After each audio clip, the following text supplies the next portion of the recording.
Okay, why don't we get started? It's 7:01 and we have a quorum. So good evening. Welcome to a regularly scheduled Public Facilities Committee meeting. My name is Allison Leary, City Councilor at Large from Ward 1 and Chair of the committee. And with me at the beginning of the meeting this evening is Councilor Lenny Gentile at Large from Ward 4, Councilor Andrew Kelly at Large from Ward 3, Councilor Mark Laredo at Large from Ward 7, and Councilor Deb Crossley at Large from Ward 5. And I think I have all the city councilors that are in attendance at the beginning of the meeting. We're also joined by some city staff, including Deputy Commissioner Shauna Sullivan and our engineer, John Daglian, and our Director of Transportation, Jason Sobel. Oh, we're also joined by a few other members of the city council. Oh, our Vice Chair, Councilor Kalis at Large from Ward 8 is here. And we're also joined by Julian Maliki, Ward Councilor from Ward 3, and Councilor Alicia Bowman at Large from Ward 6. Welcome to you both. Thank you for being here. I also see our Building Commissioner, Josh Morse, is here.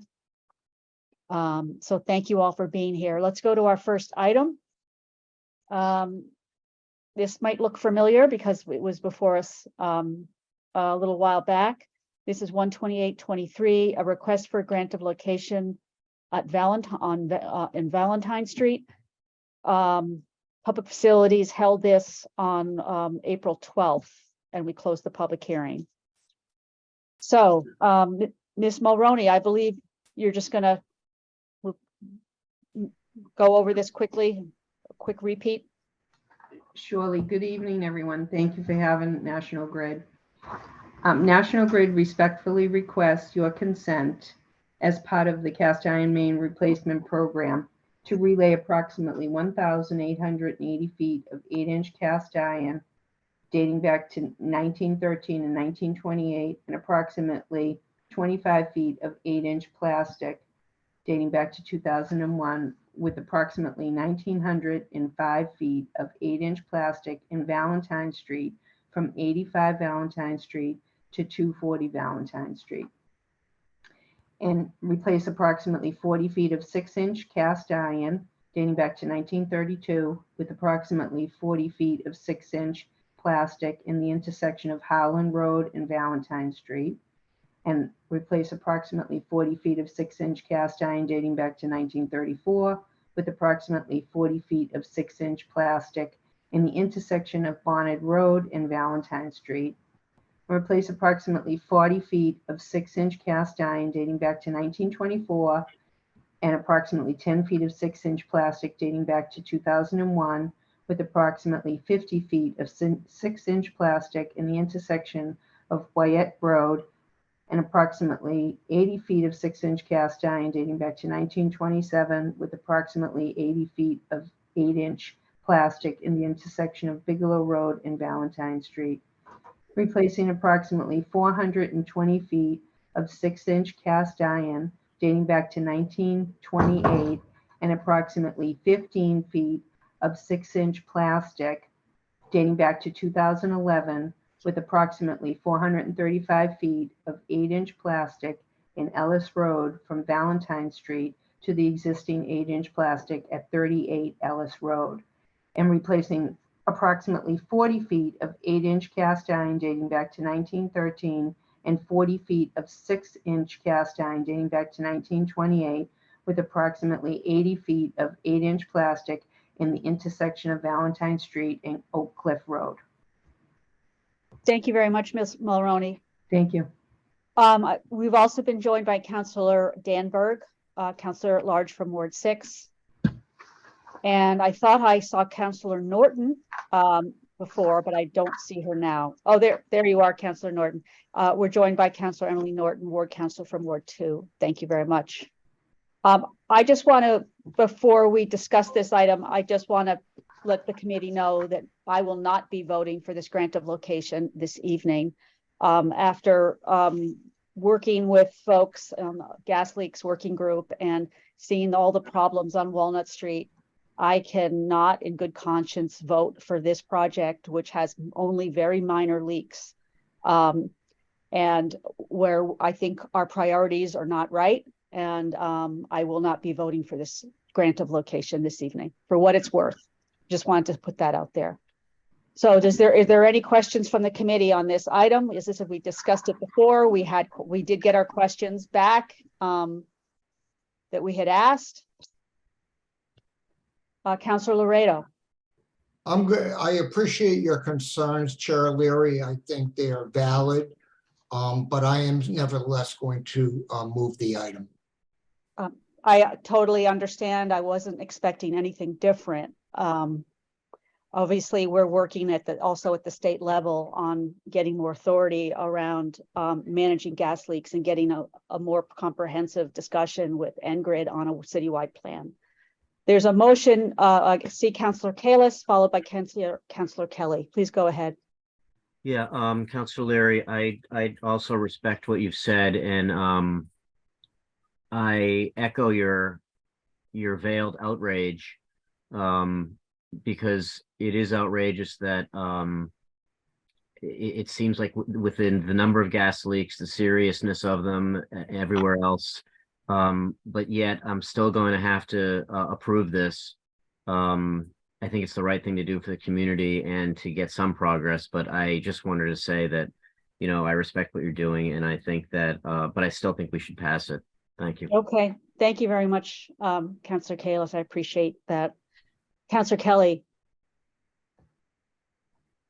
Thank you. I appreciate that you did state right up front as the chair what your thoughts on this are. When this came before us last time, I raised a lot of concerns, and I appreciate Mary Mulroney for getting getting the answers back to us. But like you, Chair Larry, I just cannot in good conscience vote for this. It's not just a matter of the priorities and the minor leaks versus the major leaks, but it's the whole replacing the gas lines and not being able to line them thing. And I understand that we're in a difficult spot. Technically, we are sort of required to approve them, but I can't vote for this tonight. I just think it would be wrong and would totally not feel right to me. So I'm also going to vote against it.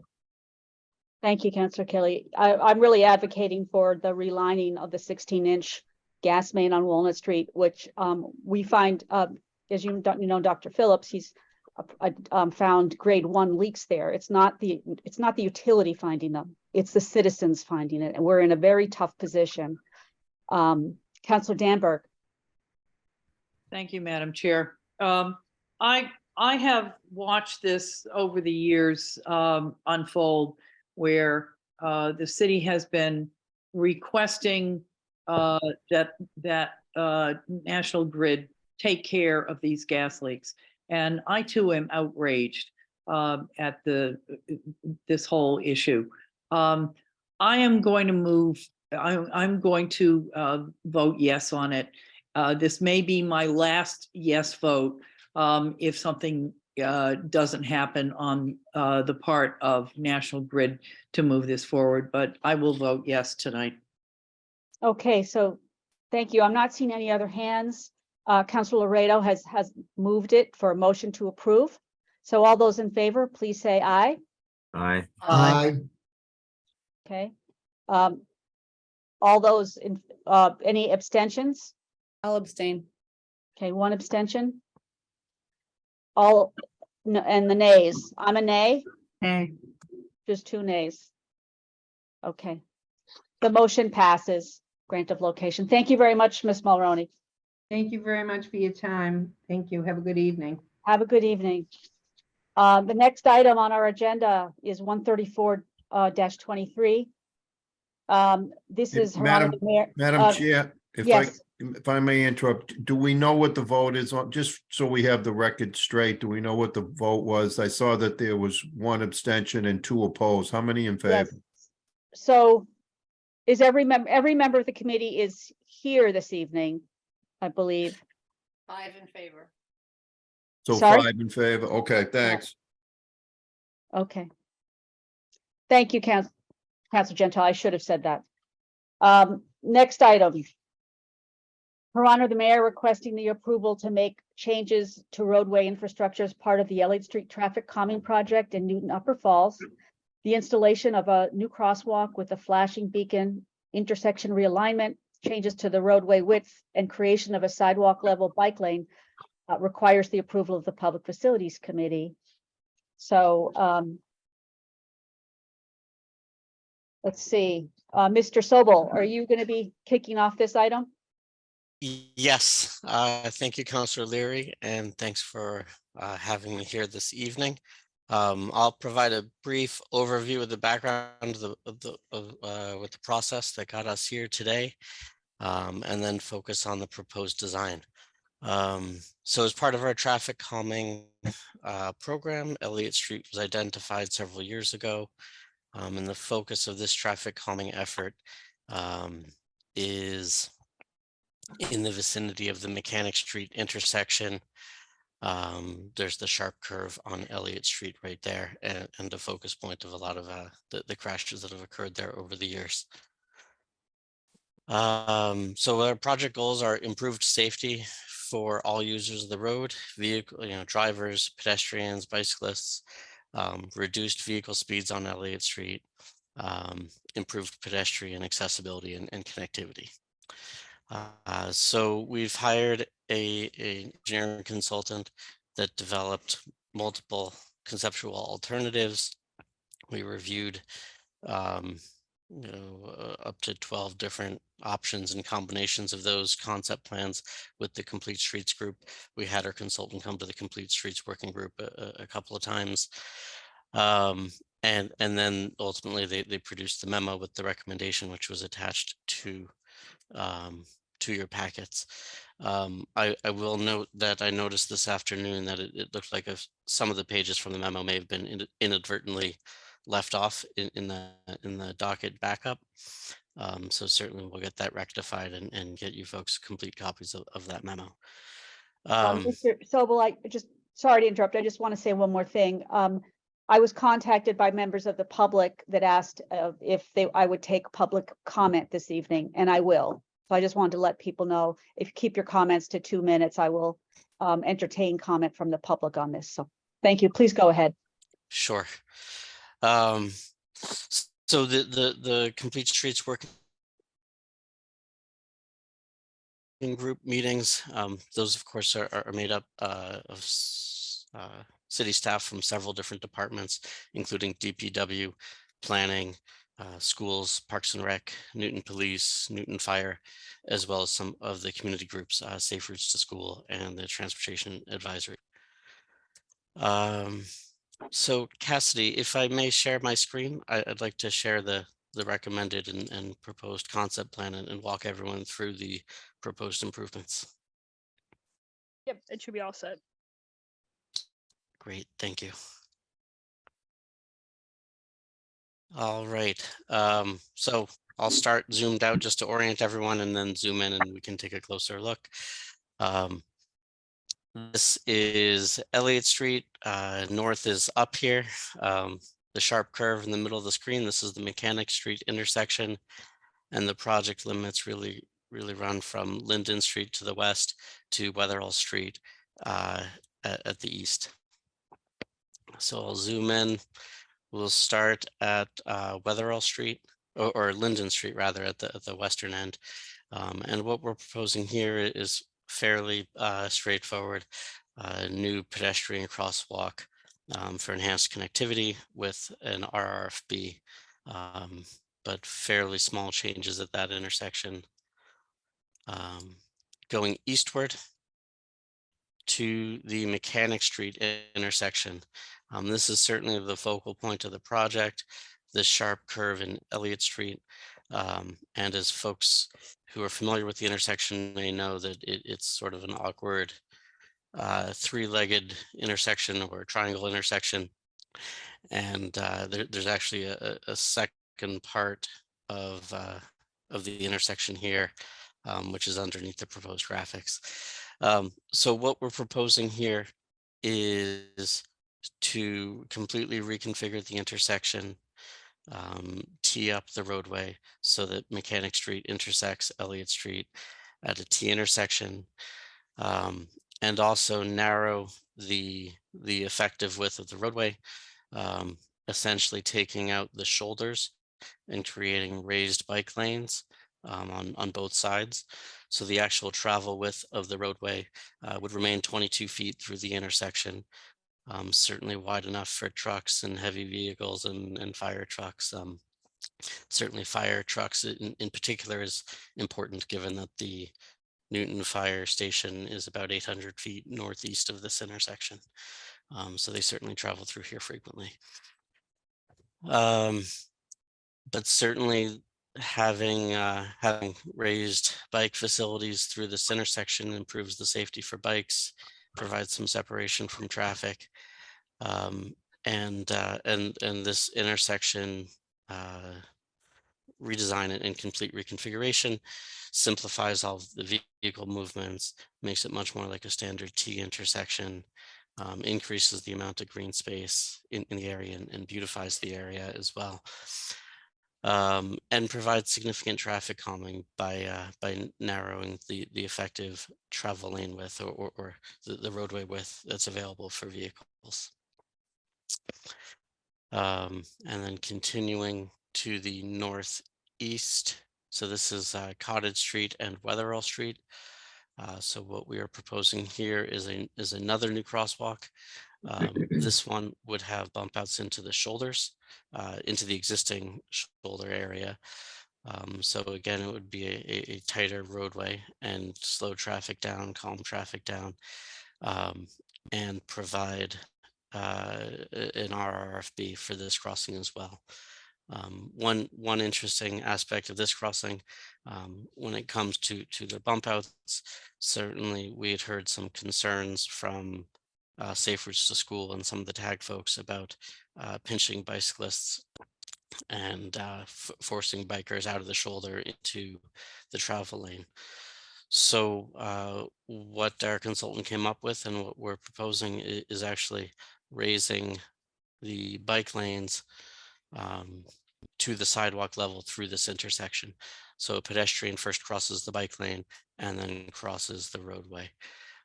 And that way we can still effectively narrow the roadway, resulting in slower travel speeds and safer vehicle speeds there, while not pinching the bicyclists and allowing the bikes to travel essentially up and over the bump out that's being proposed. So that's it from a high level of everything being proposed, and happy to answer any further questions from the council.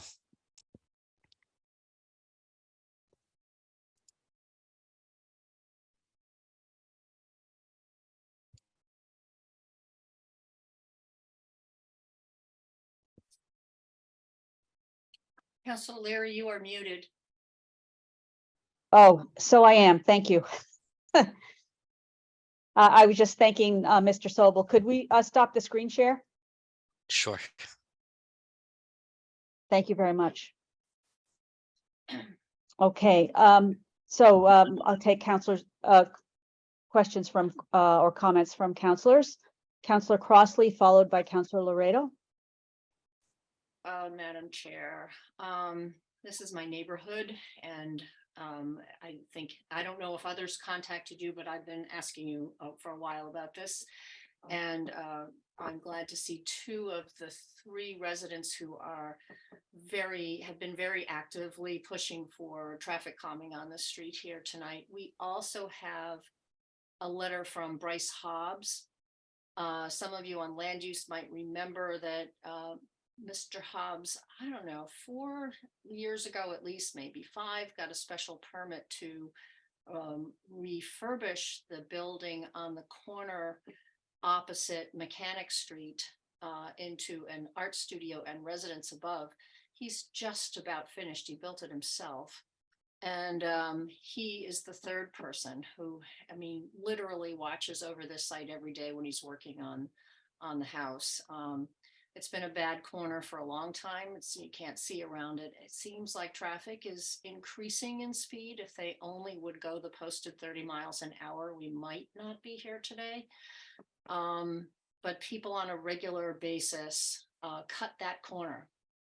And when it's big trucks going above the speed limit, it's pretty scary, and there have been accidents there, even one not too long ago.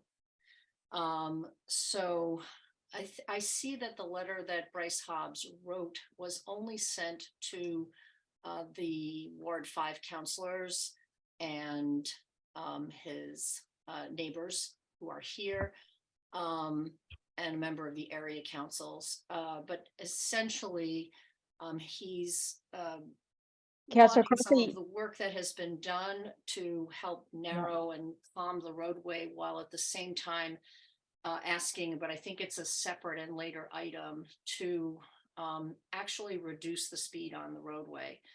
And Andrea was responding to him on that this evening.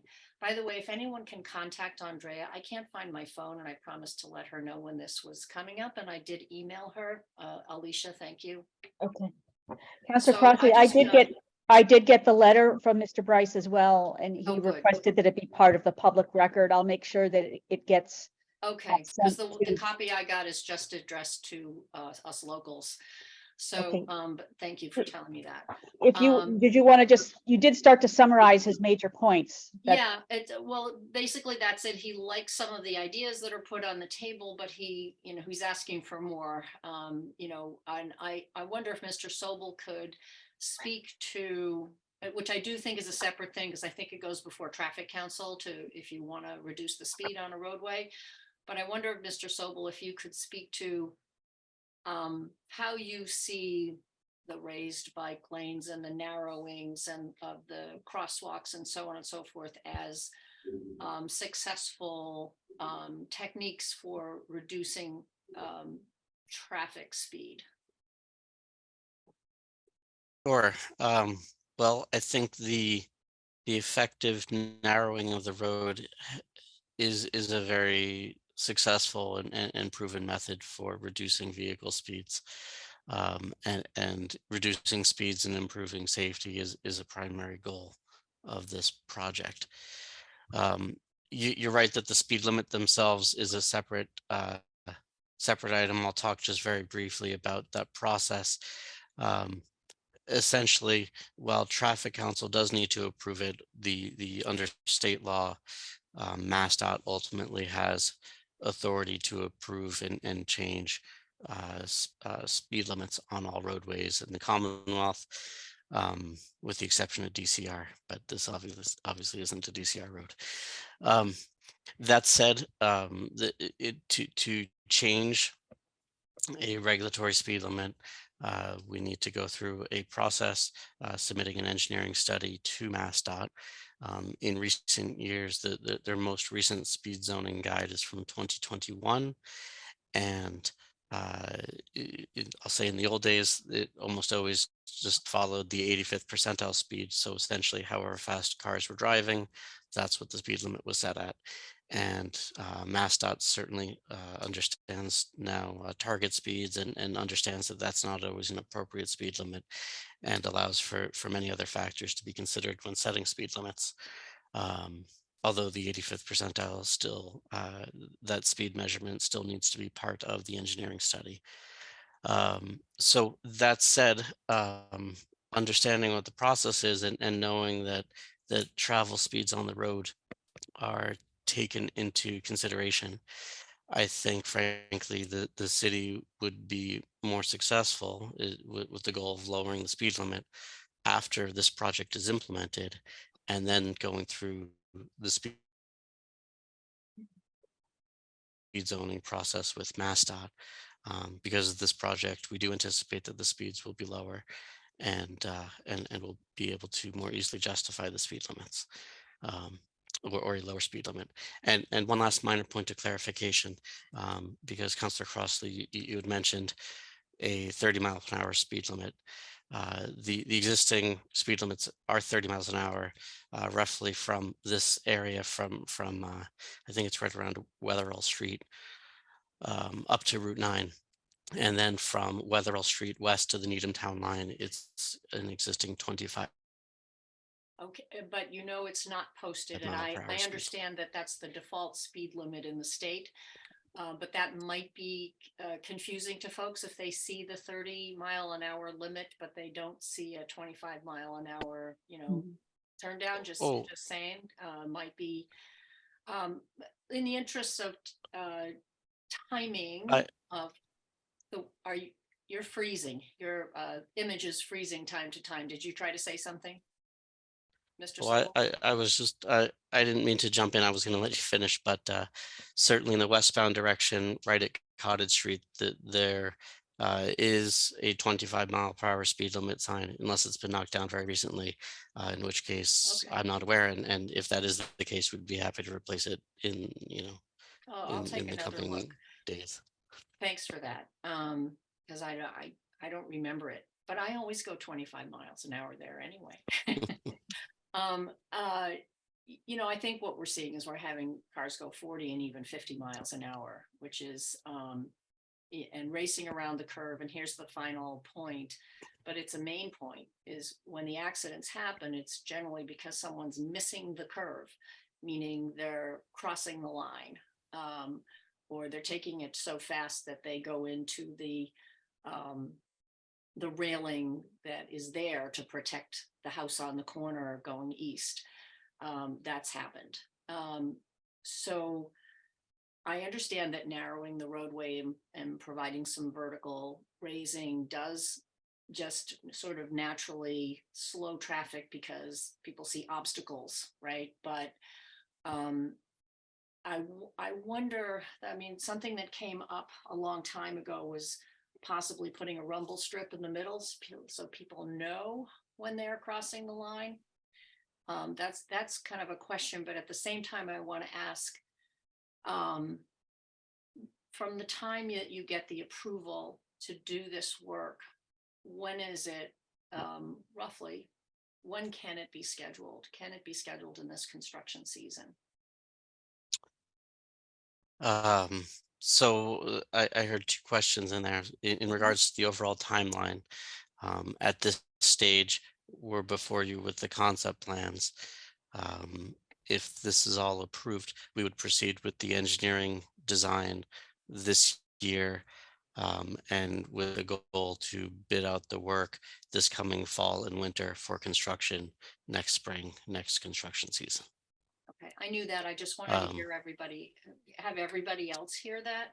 And so I wonder what we can do temporarily to help slow traffic. We now have solar activated speed limit signs that blink, for example.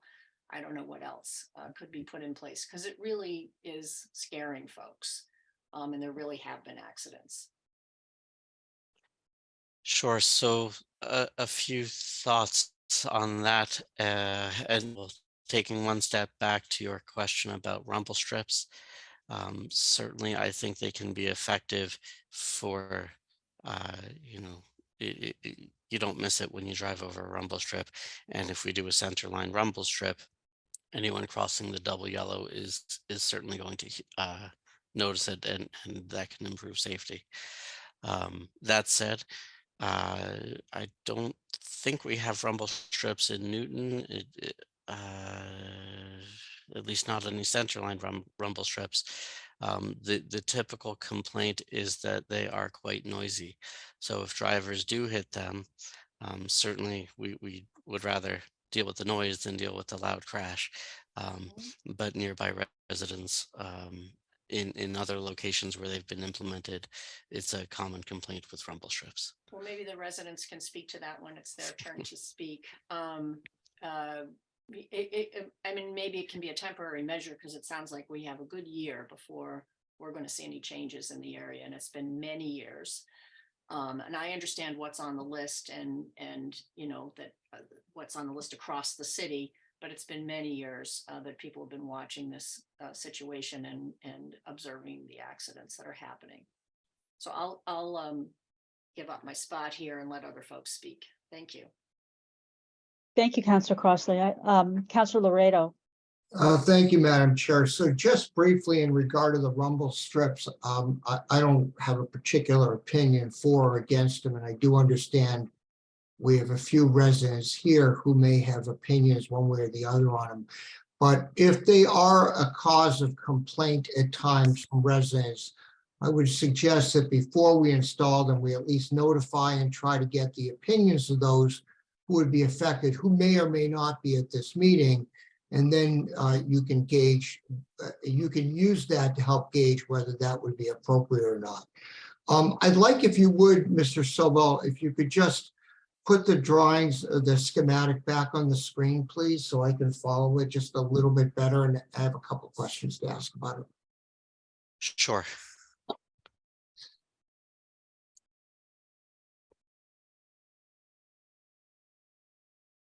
So we can start here and then move to the other one. Let me start off by saying I think generally this is a good, worthwhile project. I know that intersection and Mechanic, I think that's the one that leads down to Newtonville Electric. It's clearly a difficult angle. With that said, you are going to be having trucks turning right there down Mechanic, and have you done some calculations or measurements about their ability to do so safely and stay within lanes? We haven't yet, as this is conceptual, but certainly when we are designing, or our consultant engineer doing the final engineering design of that corner radius, absolutely, that's something that we would do on any project, and this one in particular, to be sure that it accommodates all the vehicles. So just so we're clear, this is a schematic essentially, and not necessarily actually where the precise lines are going to be drawn. Is that fair to say? That is accurate.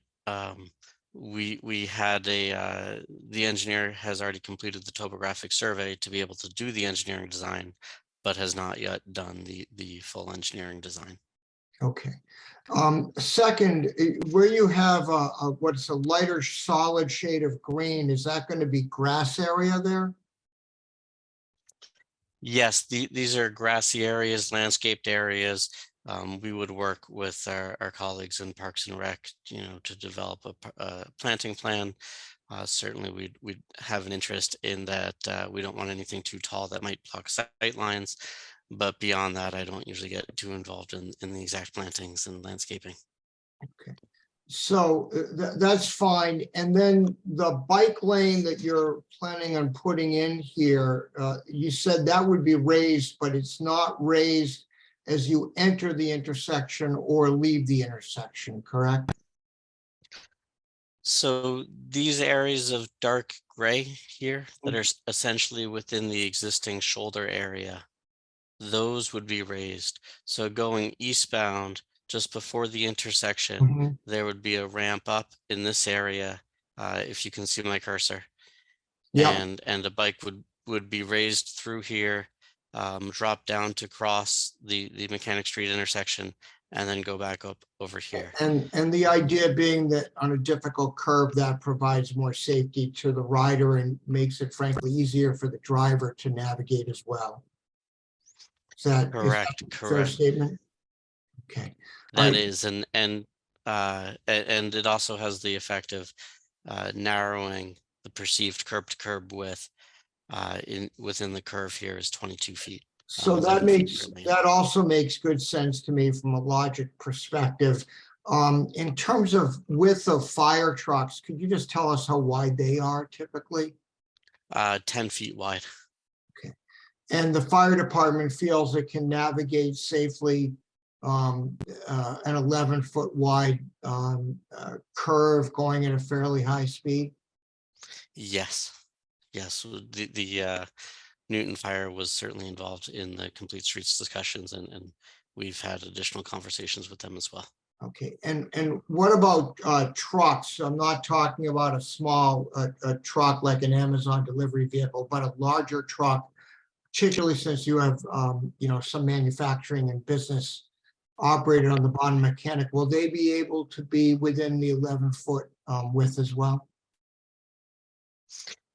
Yes, and again, we haven't drawn the final truck movements that would be done during the final engineering design. But certainly we will be accommodating all the vehicles, including large trucks. All right, so that all makes good sense to me. Could you move to the last drawing, please? I just have one question there. To the east here? Yes, please. Sure. So I'm looking at the schematic here, and I appreciate again the idea of creating some safety patterns here, but here you have a 10-foot wide road width. And I thought that wasn't enough to accommodate a fire truck. So in this area, it's a straight portion of the road. We do have 10-foot lanes elsewhere and it's a relatively short distance. Again, to create a pinch point for traffic calming and slower vehicle speeds. But it wasn't a concern for Well, the straightaway part. how wide is the fire truck again? 10 feet. So by definition, the fire truck in that intersection is going to have to cross over the middle line. Or be right on the double yellow. I have to say that does not strike me as safe. I appreciate the desire to narrow the roadway. I think makes sense, but you have a fire station that's a few hundred feet away. This is probably a pretty heavily traveled route. And it's not just summer, but winter. And if there's snow, there's been a plow through there and there's snow on the edges, your 10-foot wide roadway is going to be narrowed. I don't think that's safe. And I don't think this is accounting for the fact that we live in New England. Yeah. So, Councilor Laredo, the fire department has been involved in this road design, and also I don't recall a time ever, we've done a lot of these types of traffic calming projects. We always consult the fire department, and we've never built redesigned a road that doesn't accommodate our first responders equipment. Chair Leary, I'm not sure that we've ever designed a road that is 10 feet wide. You're talking about the travel lane, the road itself. Right, is but the not 10 problem feet is wide. you have it's not just a travel lane, but you have, at least on either side closer to the sidewalk, you have no room for forgiveness. And I would ask that we go back and at least talk to them and say, look, if the fire department Chair Leary says this is fine, That's what I heard they're the Mr. Sobel experts. say. That's what I heard Mr. Sobel say. And also people need to pull over when a fire truck or first responder. But Chair Leary, with all respect, the fire truck, it's not when the fire truck's behind you, it's when the fire truck is coming the opposite way. You still pull over. You still pull over when a fire emergency vehicle. But you have comes over. you have a 10-foot wide roadway and you have a 10-foot wide fire truck. And if you have a vehicle that's a truck. Yep, the roadway is not 10 feet wide. The travel lane it may be, but the roadway, well, Mr. Sobel, why don't you tell us exactly how wide the roadway is? 10 feet. It's a It's raised 20 bike lane. Each travel lane here is 10 feet, so the curb to curb width would be 20 feet at this short section. And Councilor Laredo, of course, we'd be happy to continue our conversations with Newton Fire. We always do include them as we progress with the design. Many times, in addition to just doing the computer simulations of the truck turns, we'll actually meet them out there with cones and make that they can take all the turns and that they're comfortable with the design. So certainly we're happy to continue to work collaboratively. I'm not going to with hold them. this project up for it. I think it's a good project. Don't get me wrong, but Chair Leary, this is a raised bike lane. So I understand. it is not more than 10 feet wide in each direction. And I just urge us to account for the fact that it does snow in New England and we plow and we have snow that then goes into that travel lane. That's all. And that travel lane easily could be narrowed to 9 feet on either side in a harsh winter. And that would be a hazard in my mind. So I'm not going to hold it up. I'm going to ask Mr. Sobel as they go through this to pay attention to that. And the only other comment I have here, as I'm looking at the design, is I see people coming off the raised bike lane, and then, am I not mistaken, they're heading back into traffic there from that raised bike lane? So, first of all, these little yellow signs are just schematic signs, not actually where Okay. people are going to be. The cross section here would be a sidewalk, then the raised bike lane, and then a curb ramp down to cross the road. And then they get back onto the ramp on the other side, cross the bike lane, and then the sidewalk is on the outside there. So again, I don't want us to design it in committee, but I would point out that if you have somebody coming off a raised bike lane at a fairly rapid clip and you have a driver proceeding the same way, I would just want to make sure the sight lines make sense so that each one can see the other clearly. I'm just pointing that out as an option. I'm, again, not suggesting it's a reason to reject this. And, Sure, go ahead, I'm sorry. I appreciate that. I appreciate you pointing that out, Councilor Laredo, and just to clarify, when a biker is coming off the raised section back into the road, they would be entering the shoulder of Elliott Street, not necessarily merging into the travel lane with vehicles. And that would be helpful, and that may be no more than a matter of proper paint. But I do see a point of conflict here, and I'd like to avoid that. Otherwise, I'm all set. Thank you very much, Madam Chair, and thank you, Mr. Sobel. Okay, thank you, Councilor Rado. Councilor Kalis, followed by Councilor Downs. Thank you, Chair Leary. I share some of Councilor Laredo's concerns here, and in just looking at this, we're spending $400,000, which is a lot of money. And in the winter, yeah, I don't see this being safer. And my main question is, why are we not easing into this? If the number one objective, as I'm looking at it, is safety for all users and reducing vehicular speeds, why are we not using rumble strips? There is one that we just put in at Dedham and Brookline, so we do use them in the city. And even if we don't use them in the city, why not use them here, see what works, see if it works, and if it doesn't, then we add on some of the raised bike lanes, things like that. But we're in a situation in the city where we can't just approve things at $400,000 without some empirical data that says doing so is gonna reach our goals without doing something that is a less expensive alternative. And what I heard from Mr. Sobel is that narrowing the road will slow traffic. I mean, that is a great theory. And I'm sure that I'll hear from Councilor Downs on this, or Bowman, but I haven't seen that slower traffic on Parker Street where we narrowed it. I mean, it's slower because there's traffic, but outside of that, I don't see it slowing. So I do think rumble strips alone might actually achieve the goal of what we're looking for. And then if it doesn't, you can always add on to it with the other aspects of what we see here. I mean, that's what I'm seeing. And I'd really like to hear from the community to understand if I'm missing something, but I just don't want to spend $400,000 on what seems like a Cadillac plan that might not be fully necessary. Thank you. Thank you, Councilor Kalis. Councilor Downs. Thank you, Madam Chair, and thank you, Councilor Kalis. I was going to mention the rumble strips on Nahanton and Dedham in your ward.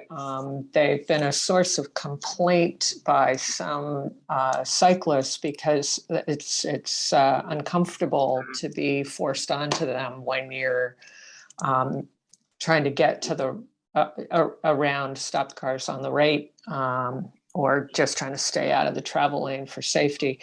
I know that this has been heavily vetted by the Complete Streets Working Group, which includes the fire department, the police department, TAG members, Safe Routes members, and people who are concerned overall with what we can build and what works.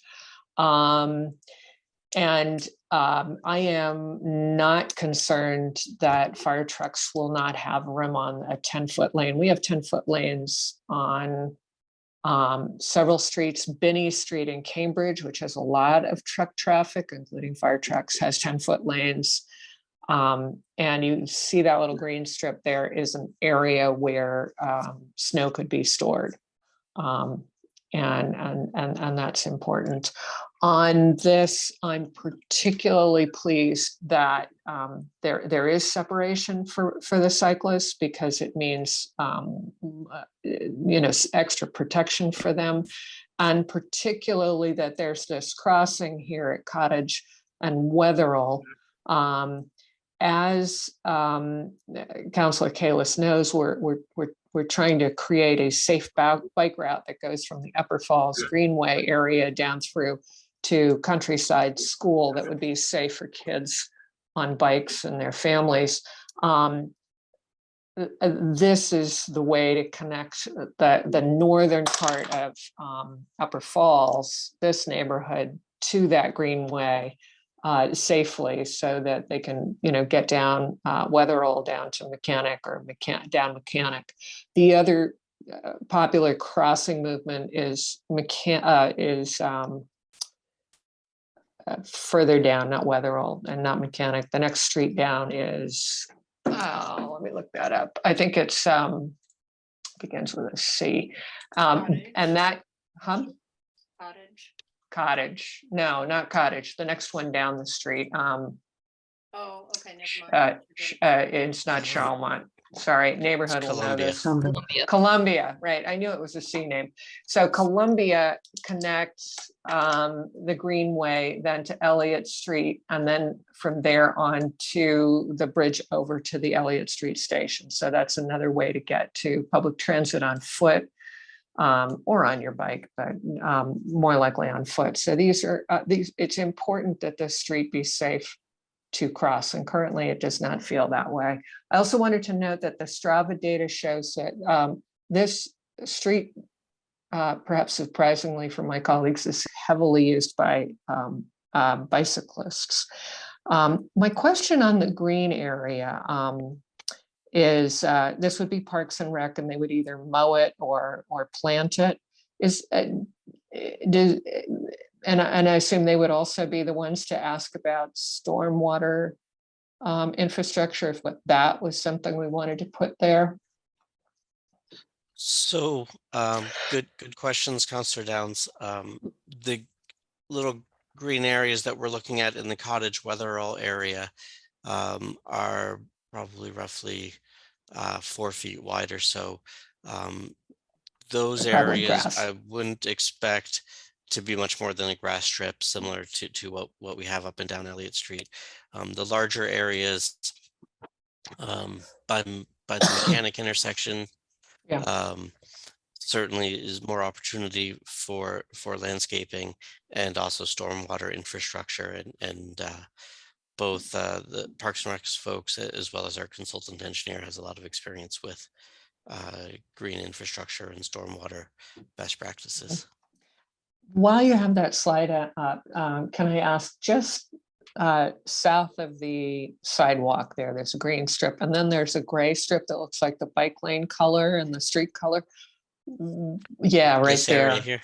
Yeah, is that private property? Is that, that's a driveway, I see. So Okay. there's a private driveway Private there driveway, all right. that currently connects to this leg of the intersection that we're closing off. And obviously we need to maintain access to the driveway. As we proceed and progress with the design, we'll be doing some outreach specifically to those residents to make sure that it works for them. Great. Now, there is a guardrail. Am I correct on the street here currently? Yes. And can you show us where that is? Currently, it's roughly along the existing sidewalk, between the road and the sidewalk that continues down in this area. primarily, Mhm. with a little break in the guardrail for the existing crosswalk. And from the looks of it over the years, it's certainly been hit more than a few times, I would say. Yeah, which is good to know. Are we maintaining that, or is the plan to remove it? And if so, are you gonna put something else there that would be strong enough that if somebody, God forbid, does lose control, they aren't running into the building there? The exact treatment there hasn't yet been determined. At the Complete Streets Working Group meetings, there was certainly a lot of discussion that we think that this will be effective in slowing speeds, and we could probably get rid of the guardrail and perhaps do something more visually aesthetically pleasing there. Um, but that's really a final engineering decision. And if we do remove guardrail, we might put back some bollards or something of that nature. Um, Again, given the history here, but we are optimistic and confident that that problem will be greatly reduced.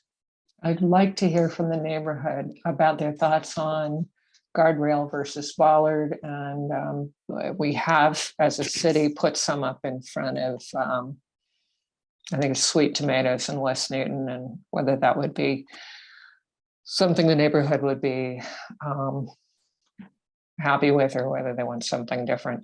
I'm all set. Thank you very much, Chair. Thank you, Councillor Downs. And I don't know if you're here at the beginning, but we are taking public comment this evening. And I'm also getting the sense that it might be a good idea, since this project is a ways away, for the committee to get an update and say, after they have get closer to finalize the design. So Councillor Bowman, you are next, and then I will be taking comments from the public. Thank you so much. So first, I appreciate what a great design this is. I know how much work has gone into it, how much review has happened with the various parties. I am not concerned about the 10-foot wide crossing further up. A, it's a very short section, and B, many communities around us, Cambridge, many sections of Brookline have narrowed sections of roadway for blocks and blocks, or just for crossings, and it does not, and their fire department seemingly enthusiastically supports these changes. I know that many concerns when we made a similar change to this at the intersection of Langley and Center, people were concerned about fire trucks and regular trucks being able to turn. And go out there today and you will see trucks for CVS and previously Walgreens. They're not turning there now, but and the fire trucks taking that turn, a similarly tight turn at a full speed. And we really want them to be able to respond safely to fires, but we also need the roadway to be safer so people can walk and bike, and so that there are fewer crashes and for them to respond to. I think just in responding to whether narrowing the roadway reduces speed, there are hundreds or if not thousands of studies out there showing that does. On Parker, I'll remind you that we only have paint. There's nothing physical on the entire length of Parker Street that narrows it other than paint. So maybe if we're able to ever do more to narrow the roadway visually with something physical, we'll see more changes. But I certainly think, and I definitely think, curves in a roadway with only paint are very risky. It's one of the reasons I won't bike on Center Street, but I'm on Center Street every day in a car. And I have lots of side streets I take when I need to go north along Center Street. But when you're in a car, you will see vehicles as they approach Waverly and other turns. The cars go straight right over the bike lane. That's where the paint wears out. The cars do not follow the lines of the roadway necessarily. They're much more likely to drive into the bike lane. So anything we can do at these curves to provide a little more protection, I think is really important. As far as rumble strips, I don't know what the thought was as far as rumble strips, if we were if you're talking about putting them in the center to keep cars away from the center, I'd be concerned that the vehicles then would just be that much more likely to drive in the what's now the painted shoulder that bikes are biking on.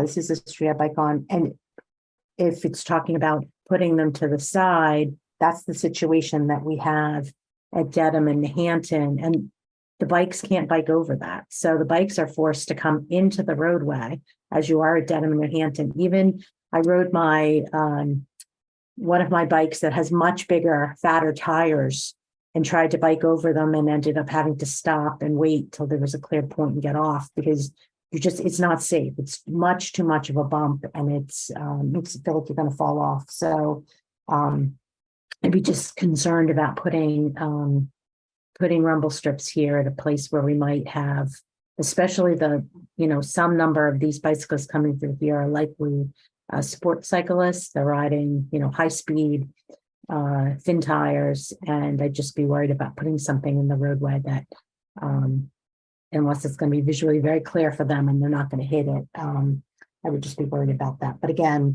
I appreciate efforts to make this street slow. It's a good connection street.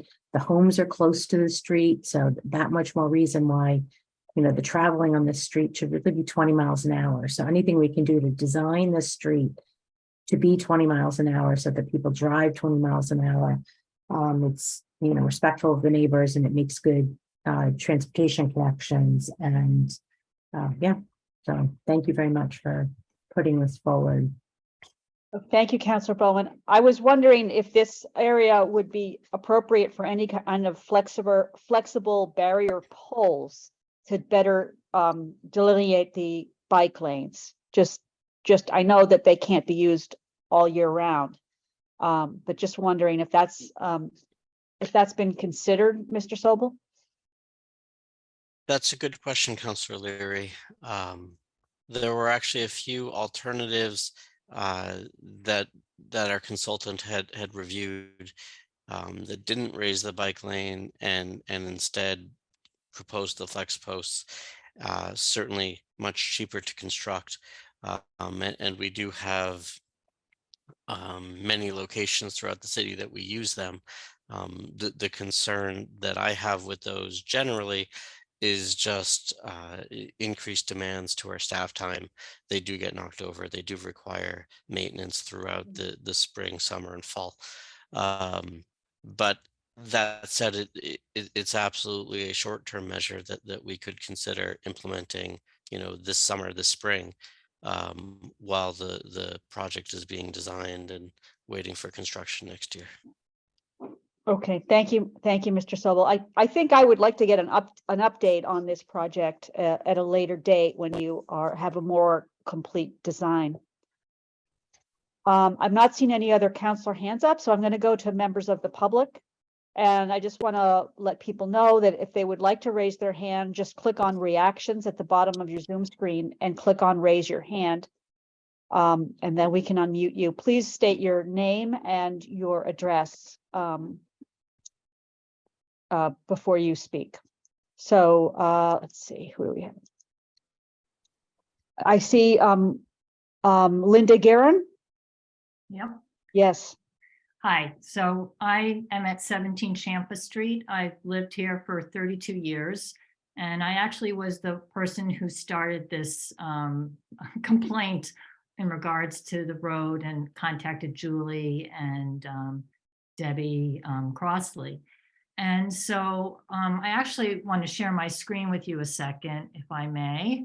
And just show Well, if you can just keep it to just a couple of minutes, Ms. Guerin. Yep. So you have a number of other items. Yep. This is a picture right here on the left. I basically sat on the wall on Elliott for 4 minutes, and you can see that cars, basically my main complaint is cars go over the middle line. Do you see this? This was a police car all the way over.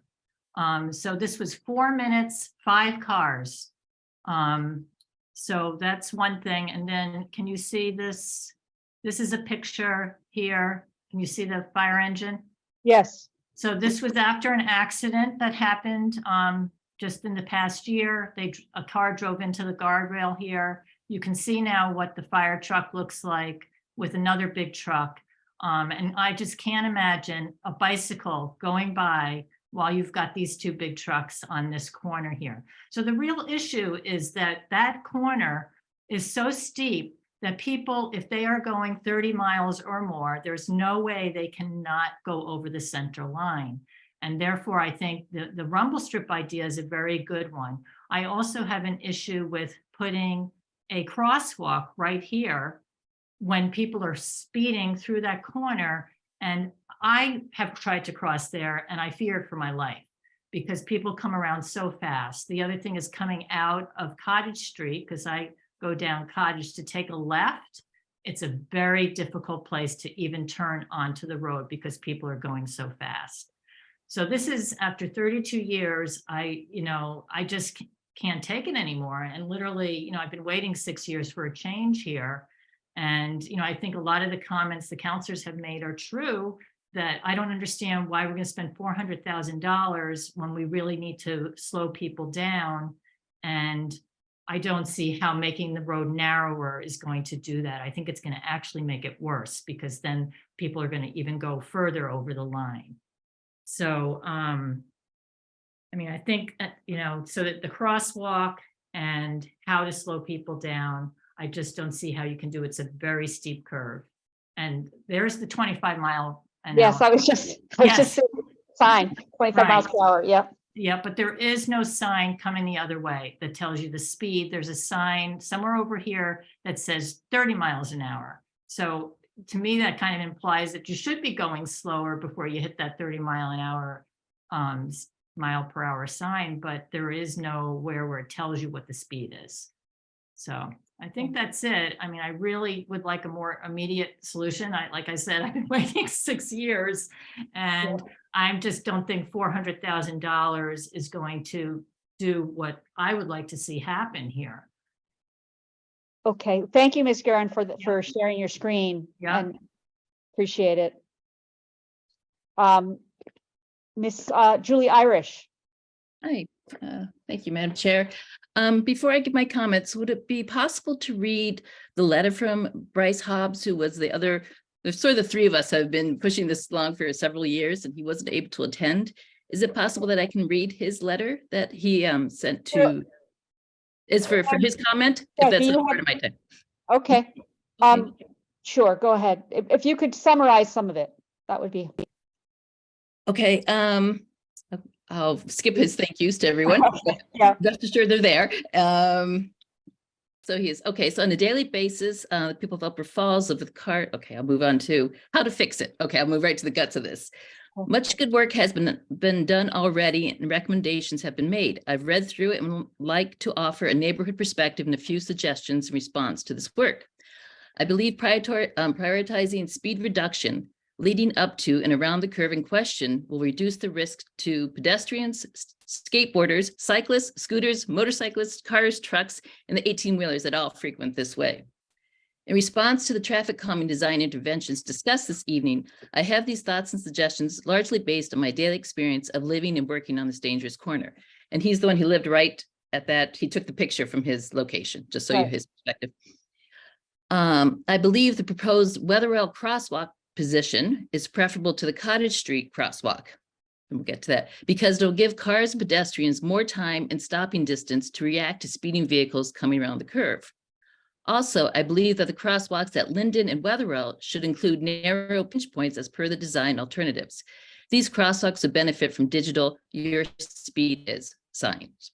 And lastly, I believe that the town should initiate the lengthy process to apply for an Elliott Street speed limit change, which will designate a 20 miles per hour safety zone from Weatherell to Linden Streets. These three interventions will surely save property and potentially save future lives by slowing traffic at this dangerous curve. Thank you. Okay, so that was from Bryce. Yeah. Just to follow up on Bryce's comment about the 20 mile per hour speed limit safety zone. And I believe that's really the goal of all this, is to slow traffic. And if you slow traffic, everything else will follow. Safety for everyone else. It's really a speed reduction. And that's been our main issue throughout the 6 years of this, because car speed, as you all know, it's a cut through from Route 9. It's an alternative. Traffic backs up on Route 9 and people zip up to Elliott Street and try to cut off the traffic that's backed up and jump back on. That's often how it's used, as aside from just a cut through and people in the neighborhood. But so there's a lot of motivation to move quickly on Elliott Street. So we'd love to see the traffic, a 20-mile-per-hour safety zone, which I believe is elsewhere in the city. And I know there are some requirements, but I do believe it will, it fits the criteria. We have assisted living, there's a church, there's bus stops, there's a playground around the corner, and it has a vulnerable population and vulnerable, people on the street. So I would really, that's one of our major requests, that it could be considered for a safety zone. And two, this is more along the lines of getting stakeholder input, which was one of the recommendations from Beta when they did the consultant early on it, I believe they said. And at this point, a lot of the design has already been done, and it'd be great to have more input from the abutters, whether it's around the rumble strips, the location of the crosswalks. And Bryce was commenting on a alternative design, which put the crosswalk up further toward up the way going east, another block, which would provide a longer sight line. And so I respectfully request that we pause on this till we get input from the stakeholders, and including the Upper Falls Area Council, which is our liaison to the community. Thanks.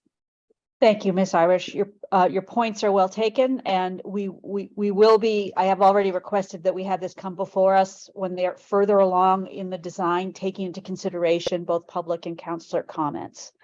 So we will definitely be in check in with the neighbors before we finalize anything. I'm going to go on to, I see Jay Werb has his hand up, and then I'll go back to the city councilors. Mr. Werb, please go ahead. You're muted, Mr. Werb.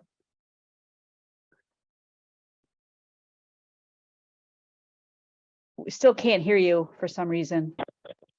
Jay Werb, 31 William Street. Okay, now we can hear. Network. Sorry Yeah. about that. Thank you. Okay.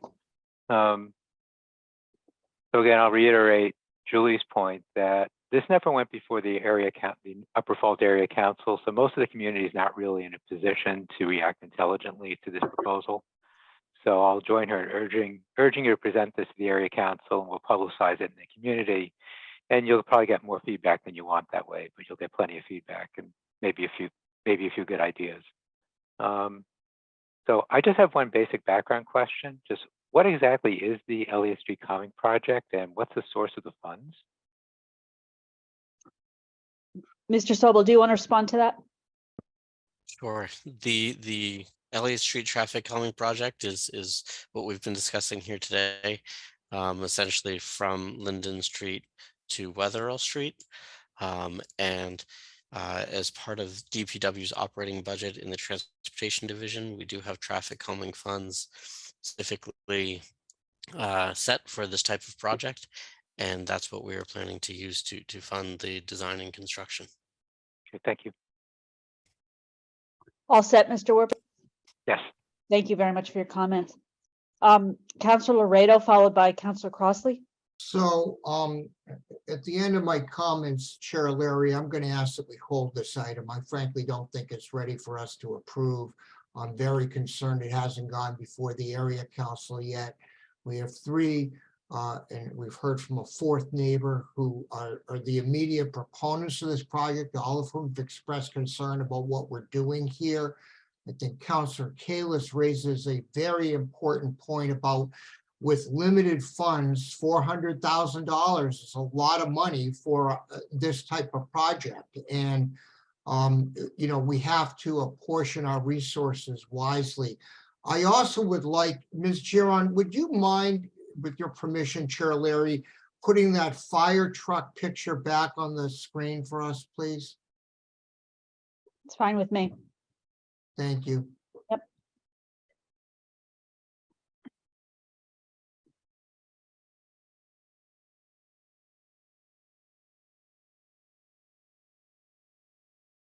If you would, Ms. Giron, when you have a moment, be great. think she's trying. Yep. It was a good picture. I don't want to lose it to make my point. Yeah, I'm trying to get it up. Sorry, it's, Well, if you're having difficulty, that's fine. Look, the point is this, if you looked at that fire truck, it took up the entire 11-foot wide street right there. And in fact, if you look at the right tire, it was actually over into the side, into what would be a curb area. So, you know, we had a statement earlier that 10 feet wide is sufficient. And I know a couple of my colleagues are, you know, understand street widths in places like Cambridge, and that's all good and fine. But I'm concerned about a Newton fire truck. And if I look right there, that fire truck is not just in the main lane, and that's an 11-foot wide strip, and you have a truck going the other way. Think about what that would be like in a narrow 10-foot wide on either direction with snow on the ground, making that extremely difficult to pass. I just think that's unwise. And I know you're supposed to pull over when a fire truck goes by, but you know, that vehicle may be going pretty fast, may not see the truck till it's approaching, and literally would not have room to pull over. Would not have room to pull over. And I'll leave it at that. I think this needs much more work, and I'm going to ask to hold it. Thank you. Thank you, Councilor Redo. I don't think you spend too much time in parts of Newton Corner and Nonantum where we have 18 and 20-foot wide roadways. I grew up in Ward 1, Councilor Leary, and I know that area quite well, and I'm happy to know that area. And my concern is not just the width of the street, but there's absolutely no curb otherwise. And as you know, in your area of the city in particular, the ability of fire trucks to get down safely down streets, and particularly in winter, is of great concern. And we worry about that. So I don't think we ought to be creating that kind of a problem where one does. I don't think we're creating a problem at all, but your point's well taken. If we're redesigning the road, we want to make sure that we're thinking about all options. I'm going to go on. All I'm asking us to do. Thank you, Chair Leary. Councilor Crossley, followed by Councilor Downs. Oh, thank you, Madam Chair. So I understand that everybody wants to do the right thing. We all do. I also need to listen to people who are more experienced than I am about what traffic calming measures are successful in places similar to ours. I'm not sure if there's anything that will satisfy Councilor Laredo or others who are concerned about the fire trucks without us getting a statement from the fire department.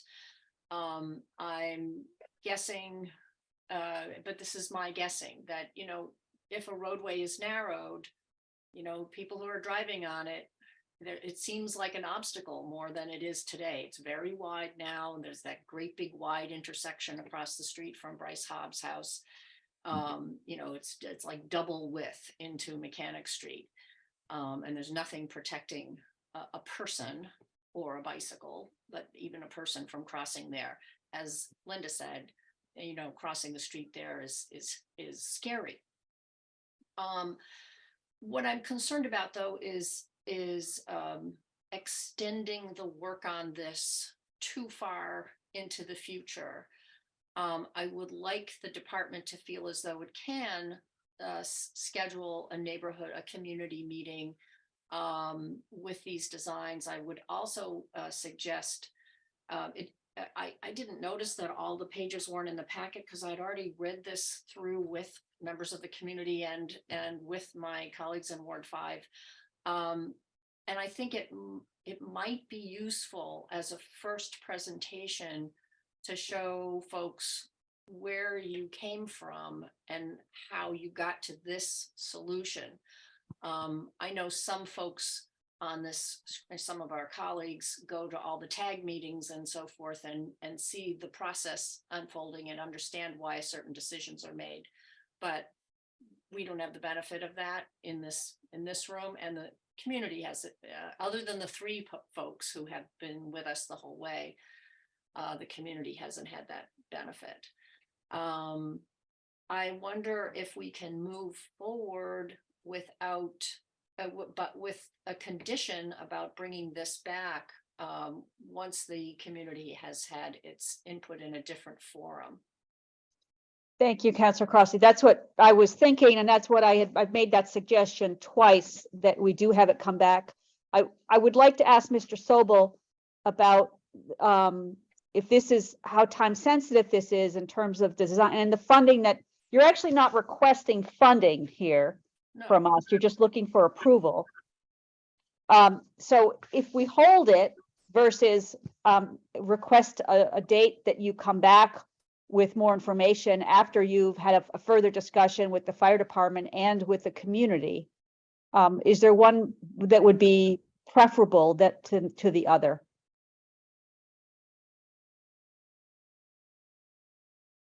Councilor Leary, can you clarify?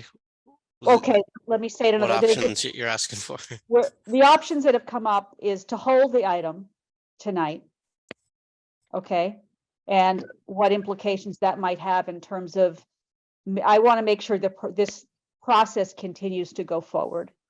The other option is that we could approve it and then have a date where you come back after more discussion with the fire department about the road design and the maneuverability of fire trucks through that area, and going through the area council and getting more public input on the design, which we've heard some tonight, and it sounds like there are some pretty good, thoughtful ideas coming from the community. So I'm asking you if there's one option that's better for you than the other. I don't want to slow the project down in any way. Madam I'd Chair, like to before keep it Mr. moving forward. Sobel answers that, can I try to add to your Yes. your request? Yes, maybe I'm not being clear. So I think one question, Mr. Sobel, is if we hold this tonight, or do you feel like you're stuck and you can't move and you can't do anything? Or have you heard some of the concerns, and also in particular that the community wants to have something where people who live along this street and all of the adjoining side streets would have an opportunity at least to weigh in and learn about, you know, where this came from and where what your proposal is. The second piece of that is, I believe you have to come back to us when you're requesting funding. But I think what you're hearing is we'd like you to come back as you're doing design development and kind of poking and prodding at this thing to see, you know, what the details would look like.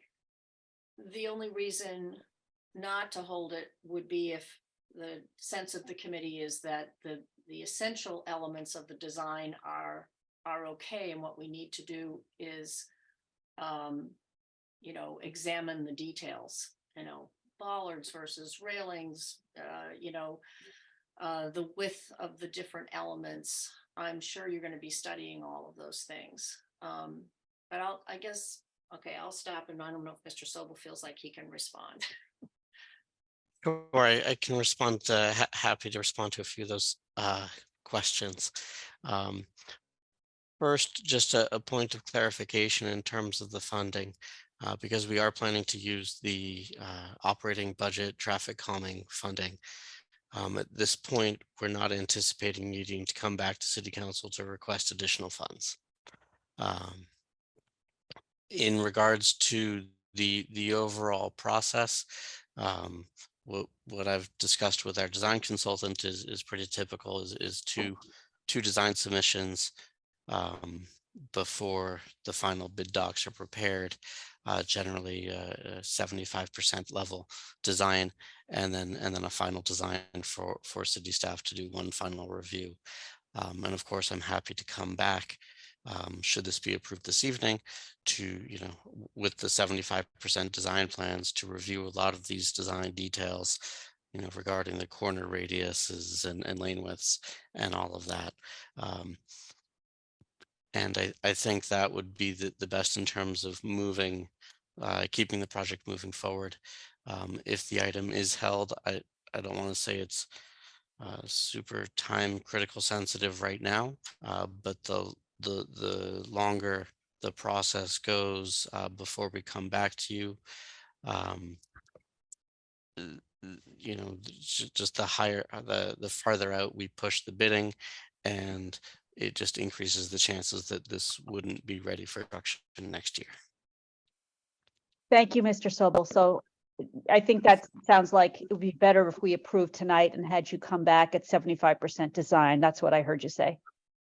That you would, I think you froze. Yes, that would be my preference. Okay, thank you. I see this has spurred a few more questions from counselors. So I'm going to go to Councillor Downs, followed by Councillor Gentile. Thank you, Chair.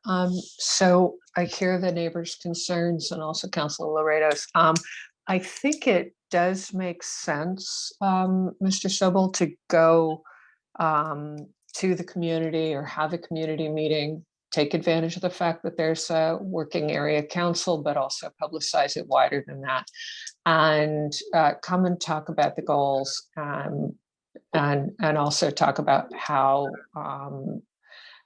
this design works to meet those goals. And I would happily support, you know, with the publication of that and the publicity around it. And I'm also really excited to see us making progress on this. It has been an issue in the neighborhood and in the ward for a long time, and I really would like to see this move forward. Both because it's an important school crossing, it's an important neighborhood crossing, and we've had a lot of crashes there. It's really ridiculous. Just for my colleagues' edification, Mr. Sobel, could you, where we have the narrowing to 20 feet, and beside, by the way, you know, Chestnut Street is 22 feet in places. How long is that crossing area there at the bottom of Cottage Street, where it is narrowed to 20 feet? Are you asking the length of Yes. Elliott Street that would be narrowed to 20 feet wide? Yes, for that crossing. Sure. Roughly 40 to 50 feet of Elliott Street would be narrowed to that 20 feet with Right. the as currently proposed in the concept.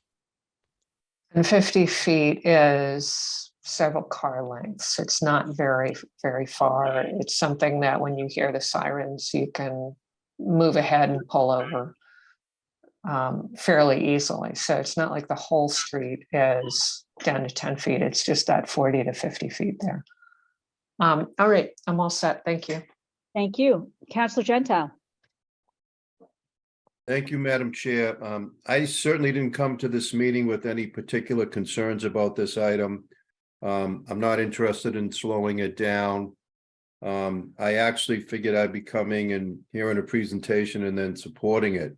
However, after listening to people, and I'm not talking about my colleagues, but more so folks in the neighborhood that have been working on this for the longest time, that raised some very serious questions, and they aren't minor points that they were making. I don't see how we can be asked to vote on this and approve it tonight.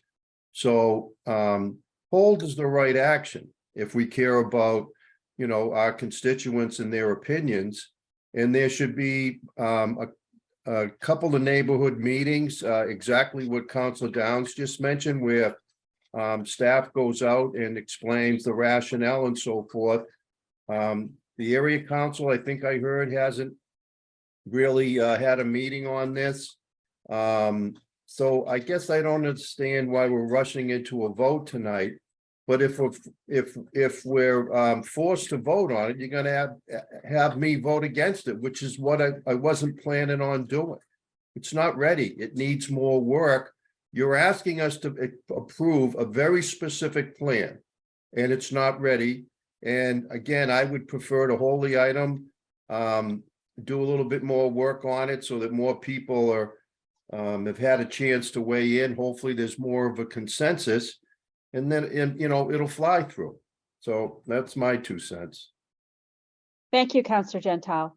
I think I hear you, and I think the members of the committee have heard what the public had to say, and also we're listening to each other about some of the concerns. I think it's just a difference of opinion about the process forward. I just wanted to make sure we continue it. I don't really have any particular strong feeling about whether we hold it or not, or we have it go forward with them coming back to us with more details on the design, and after they have the discussion with the public. I think we all agree on that it's not ready for prime time right now. I'm going to go to Councillor Kalis. All I have to say is I completely agree with what Councilor Gentile just said. I think part of the process of moving it forward is holding it and then utilizing the area councils and getting more input and bringing it back. Okay, thank you, Councillor Kalis. So I'm hearing that there is a preference to hold this item. So I'm not seeing any other hands up regarding that discussion. So there's a motion to hold on the floor from Councillor Laredo. All those in favor, please say aye. Aye. Aye. Aye. Any abstentions? Any nays?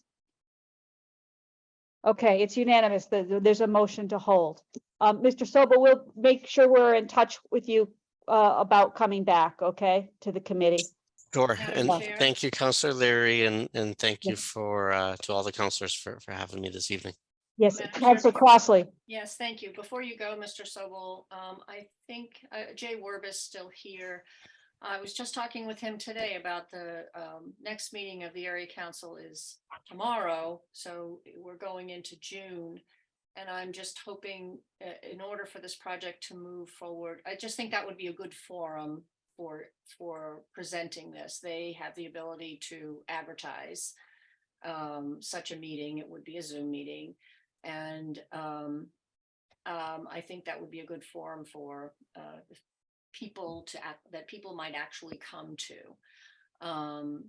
So I just wanted you to see who Jay Werb is, and if you want his contact information, Jay, you're on the council, right? Or are you just a liaison? I'm You're on on. the council now. Yeah, I thought so. Okay. And I'd be happy to help set that up too, and bring people in. So Okay, that's all. Thank you. thank you, Councillor Crossley. And thank you, Mr. Sobel. We're going to go on to our Thank next you. item. It's 16523. Her Honor the Mayor requesting authorization to appropriate and expend a sum of $750,000 from June 30th, 22 certified free cash to a public buildings department capital account to fund the replacement of the Newton Free Library's HVAC system. As so we have our Commissioner of Buildings, Josh Morse, here this evening. Good evening, councilors. Thank you very much for having me this evening. Just as a reminder, we came in and we requested $100,000 for design for this project a while back. We've been working on feasibility. This is a little unusual timing, which I will explain in just a moment, as well as the fact that there is not the traditional ample amount of backup that I typically provide on these projects. I'll explain that as well. So we are in feasibility phase on the conversion of the Newton Free Library from fossil fuel to a fully electric heating and cooling system. Just to refresh people's memory, the chiller is and cooling towers are aging and in very poor condition and need to be replaced. The boilers are functional, the gas-fired boilers are functional, but we have an opportunity to replace both of those systems, which are at their end of useful life, with a high efficiency, fully electric, in this case, air source heat pump chiller. And we are, since we started design, we've been looking at things like electrical capacity, working with the mechanical and electrical engineers, working with the utility companies, and doing a lot of our due diligence. So why are we here asking for $750,000 before we've bid the project out? So in the feasibility design process, not surprisingly, and as I mentioned back when we requested the design funds, we have identified several grant and rebate opportunities for this project, totaling almost $750,000. And one of the things that's going to put us in a strong position to be able to take advantage of these programs is having the funding authorization from the city council in hand, which strengthens our position when seeking these funds. So that's the reason that we're asking for an approval of funds in advance of finalizing the design. The other thing that I will say is that we will be moving from feasibility into schematic design, the next phase, in the next month or so. And we will be presenting this project to the design review committee at least a couple different occasions to get their feedback as we move through schematic design development, really at the end of feasibility. We know that it's going to be an air source heat pump chiller. There's a few different options for how we approach that, as well as a whole bunch of control logic, which I don't think any of you want me to get into tonight. But there are several members of the design review committee that I know have expertise in this area, and we're looking forward to working with them on it. So that's big picture why we're seeking these funds. And lastly, I would just say we monitor, just to give you another sense of the urgency of this project. We monitor the utility consumption at all of our buildings. This past year, we saw a 37% increase in the electricity consumption at the Newton Free Library. That is attributable specifically to the cooling system. The building's not used anymore. It doesn't have any more electrical loads. What is happening is the system is having to work harder and harder as it ages and starts to fail to keep up with the cooling load needed in the building. And that's degree day corrected, just so that folks know. And with that, I'd be happy to answer any and all questions. Thank you, Mr. Morse. Councilor Crossley, I see your hand is up. Is that still from last time? Oh, okay. Councilor Laredo, followed by Councilor Gentile. Well, Commissioner Morse, as usual, your reasoning is sound, your presentation is superb, and you make a compelling case why we ought to approve this, notwithstanding the fact that we do not have the usual backup that you provide to us. I, for one, am particularly struck by the increase in the electrical load that you just described. That to me, as it does to you, obviously, is cause for concern. I'm happy to move this item at the appropriate time, Madam Chair. Thank you. Thank you, Councilor Laredo. Councilor Gentile. I just had my hand up to move the discussion along by moving the item. So I think Councilor Laredo did. So if he didn't, consider me moving it, but I would move the item. Thank you very much. Councilor Kelly. Thank you. I have a quick question for Mr. Morse. I happened to be in the Drucker Auditorium yesterday getting my COVID bivalent booster, and it was incredibly hot and sticky. And they said that the air conditioning doesn't really work in that room. So I'm wondering if these improvements to the library's HVAC system will also cover Drucker Auditorium. So I'm glad you raised that. The answer is yes, but there's a better answer. So the new system certainly will address the entire facility. Right now, we're operating in a slightly diminished capacity. We have a pump and a valve on order, which are set to arrive in about 2 weeks, and they will be installed the day that they arrive.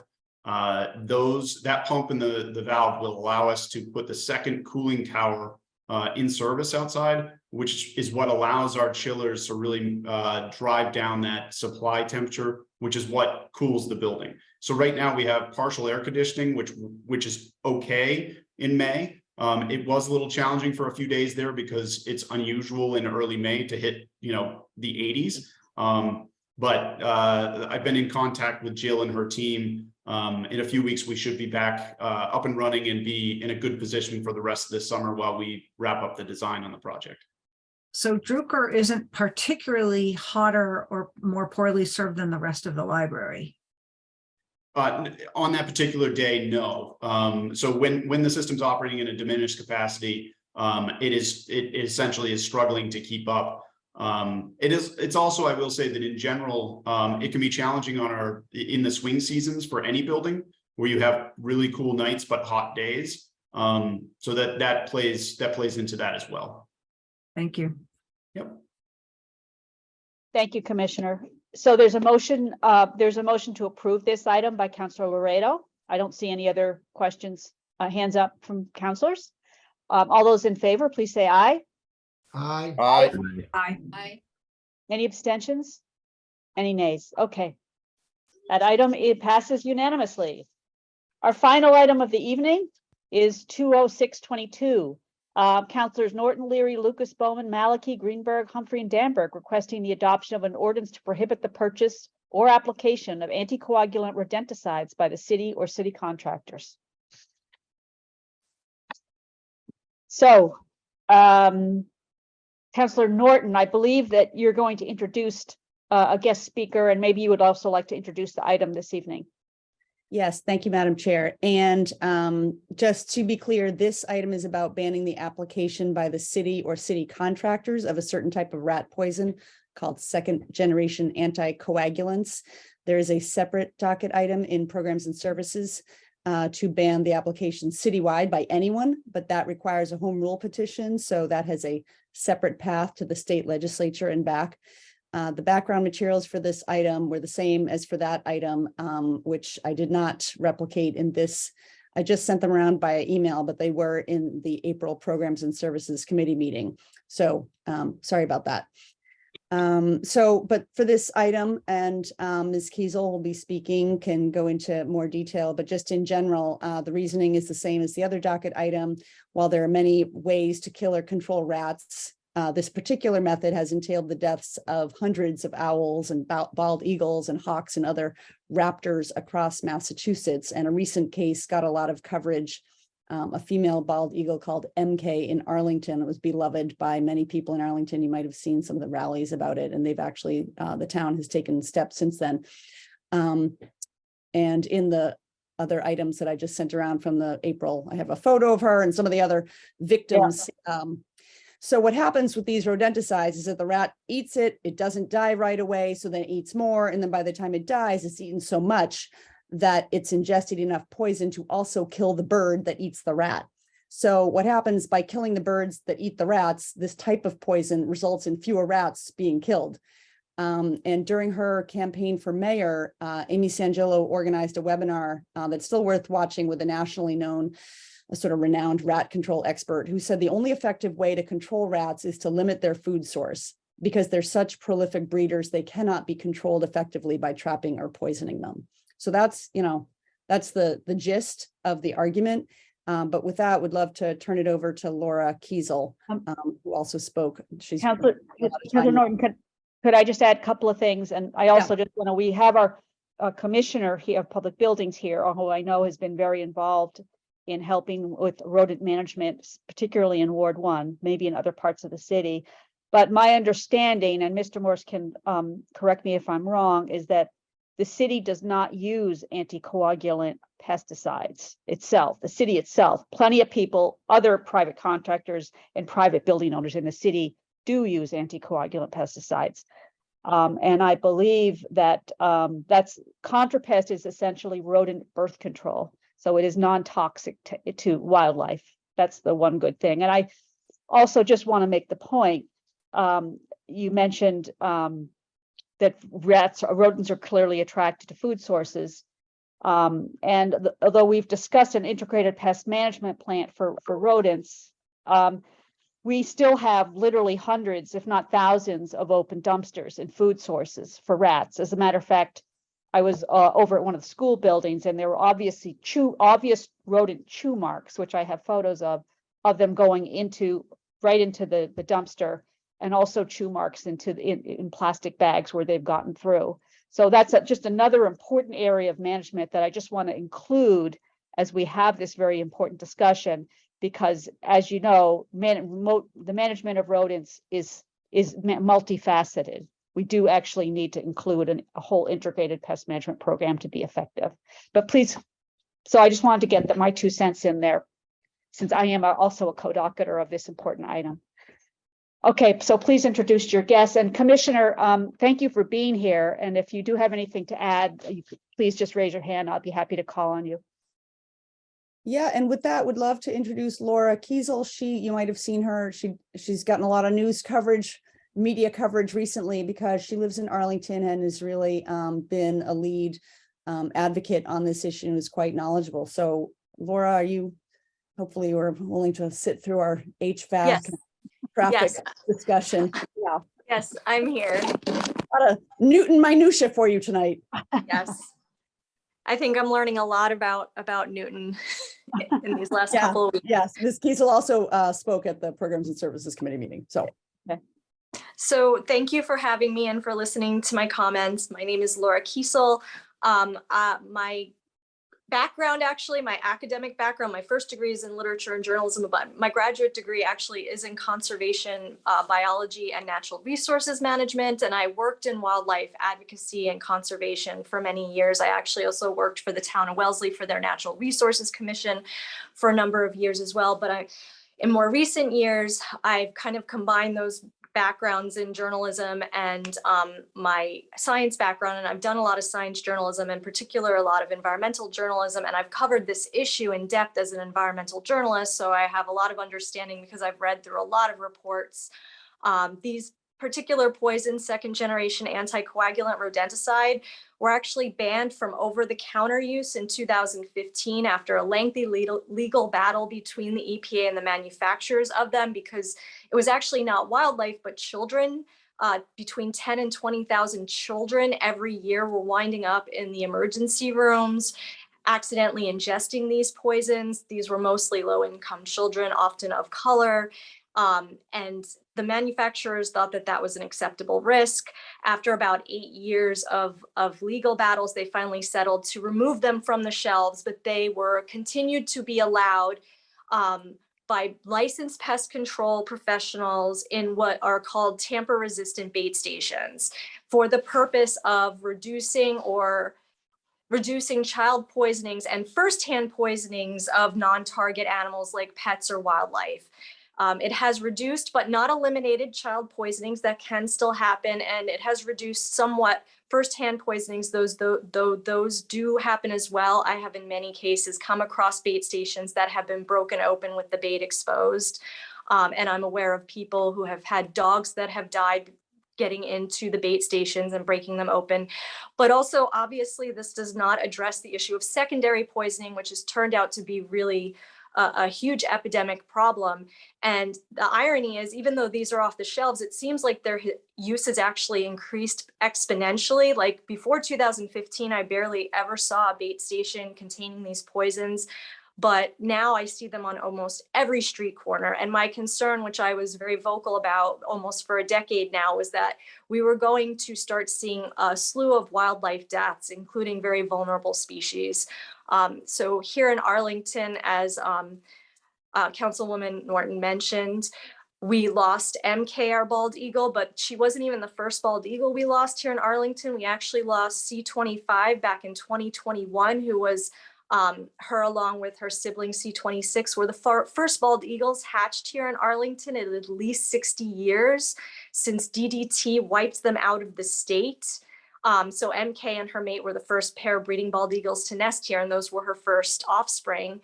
And almost immediately, one of them died of rodenticide poisoning. And that was only a few months after another bald eagle, who was a relative of theirs, died in nearby Waltham in the Charles River watershed. And she was actually found dead in her nest on top of her unhatched eggs. And both of those, both C25 and that Waltham eagle, were brought in for a formal necropsy. So this wasn't suspected. It was known that this was the reason that they died, was this rodenticide poisoning. Here in Arlington, we also lost an entire family of great horned owls at Menotomy Rocks Park. And those are just the cases that are high profile and get a lot of attention. I'm hearing every single week about foxes and red-tailed hawks. So when I did my investigative report in 2021 as a journalist, I interviewed a lot of wildlife rehabbers, New England Wildlife Centers, which treated MK and tried to save her. they reported to me that they treat between 100 and 200 animals every year of suspected or known wildlife rodenticide poisoning. And they've noticed in recent years, not only has there been a very noticeable uptick in the cases that they're seeing, but that it's requiring a lot more in-depth treatment to have them survive. So in other words, they talked about an owlet that it took 9 months for the owl's blood to clot on its own. So 9 months of constant vitamin K infusions to be able to allow this owl to survive. So even when they can save them, it's taking a lot more in-depth treatment and financial resources. And as noted, this is ironic because these animals are some of our best natural defenses against rodents. A single owl or eagle can kill between 1,000 and 2,000 rats per year.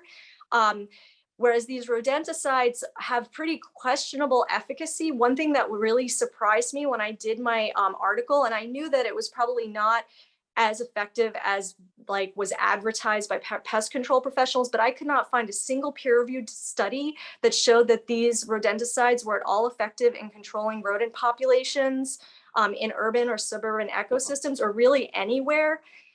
So that was one thing that I was very surprised about. And the studies do show that owls and hawks are actually pretty good at managing rodent populations, and significantly more so than any rodenticide. So that was one thing that really stood out to me. And some other things were that the rodents that eat these poisons are actually more likely to come down with and transmit diseases to humans. So it's actually exacerbating transmission or public health risks, the widespread use of these rodenticides.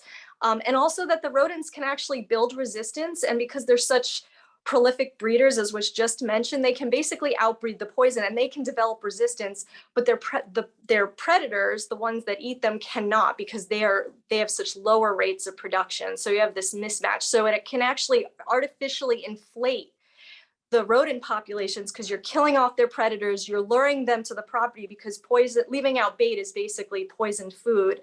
And a certain percentage of them have resistance, so they're not dying even when they're eating it. So it's creating this, I think, like this rodent boom that can be better managed. And I don't want to take up too much time. I can answer questions, but I noticed what some people mentioned, that Newton, I think, already is not using these, which I applaud the city for. Arlington, at the time that we passed a formal municipal ban, also had not been using second generation anticoagulant rodenticides on any of their town-owned or managed lands either, but we wanted to basically encode that in our policy as a way to ensure the public that we were taking these threats seriously, and to also kind of set a precedent for people who own private property to follow. Of course, along with that, we've also implemented an integrated pest management plan as well, and other options like, a public awareness campaign and education initiatives about alternatives, so that people don't just feel like they're being deprived of an option, but like can be educated about other methods that may be more successful. And I would like to say that too, like to the dumpster issue, in my reporting, I looked at the city of Somerville. I know that they did licensing of dumpsters, that they had to have, I think, biannual inspections every 6 months. And they noted like a 60% decrease in the rodent population when that, along with giving residents rat-resistant trash toters, were put into effect. And they did do some pilots of ContraPest as well. Okay. Thank you, Ms. Kaysel. So I see Councillor Danberg has her hand up, and followed by Councillor Laredo. Thank you, Madam Chair. I have had personal experience with this in a couple of ways. I found a dead red-tailed hawk in my yard, which I assume was killed by rodenticide. And this past summer, Councillor Crossley will remember when I ran out of a planning department planning meeting, a ZAP planning meeting, because my husband came in after, much to his horror, he realized that our puppy had gotten into a carpenter's bucket and had eaten 6 sticks of warfarin. And I was able to rush him to the vet, and with an emetic and 30 days of factor K or vitamin K, they were able to save his life. I don't think that warfarin and any of these hemorrhagic agents have any place in our society anymore.